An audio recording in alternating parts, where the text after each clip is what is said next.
Katulad nga po ng inasahan kahit man kasi simula pa lang ng regular season na ipadama na ng Boston Celtics ang lakas ng kanilang lineup sa pagkakaroon dito ng record na 6 wins, 1 loss bilang top 2 sa Eastern Conference. Sa unang pagkakataon, hindi na nga Boston ang number 1 team ngayon matapos silang magkaroon ng talo kontra sa Indiana Pacers. Pero sa kabila niyan, lahat rin naman nga ng panalo ng Celtics napakaganda sa pagdomina nila sa mga kalaban. Kaya mismong si Jason Tatum na ang matapang na nagsabi sa media na naniniwala siya na ang Celtics pa rin naman ang nananatiling hari ng Eastern Conference kahit hindi na sila undefeated. Matagal na rin naman nga po nilang alam na hindi sila magkakaroon ng perpektong record at matatalo rin naman. Ang mahalaga ngayon, magkakaroon sila ng magandang record at manatiling healthy dahil kapag nangyari yan,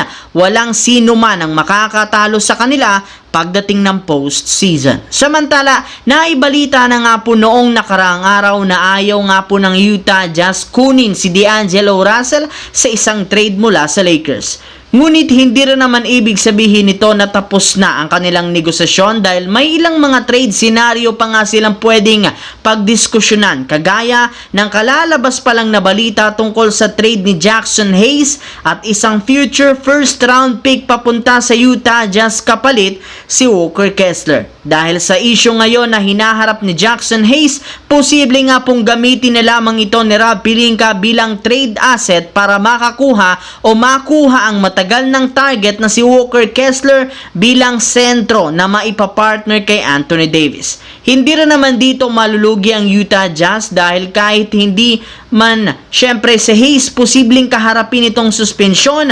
makakakuha rin naman sila dito ng isang future first round pick na magagamit sa pag-rebuild ng lineup. Kita na rin naman sa record ngayon ng Utah Jazz na wala na silang magagawa kundi mag-tank at kumuha ng mga future picks dahil hindi na rin naman sila kayang makipagsabayan sa ibang makupunan. Samantala, alam naman nga ninyo na sobrang nahihirapan ng Milwaukee Bucks ngayon na manalo at kasabay ng pag-struggle, ginagamit na rin naman itong oportunidad ng ibang team para maungusan at pabagsakin sila ng husto. Sa katunayan, for the first time sa mahabang taon, hindi na Detroit Pistons o Washington Wizards ang ika-15 sa pwesto o nangunguledat sa Eastern Conference bagkos eto na ang Milwaukee Bucks na merong record 1-5 at ang isang panalo lamang dito nang galing sa nag-i-struggle rin na team na Philadelphia 76ers na meron ring record na 1-4 dahil hindi paglalaro ni na Joel Embiid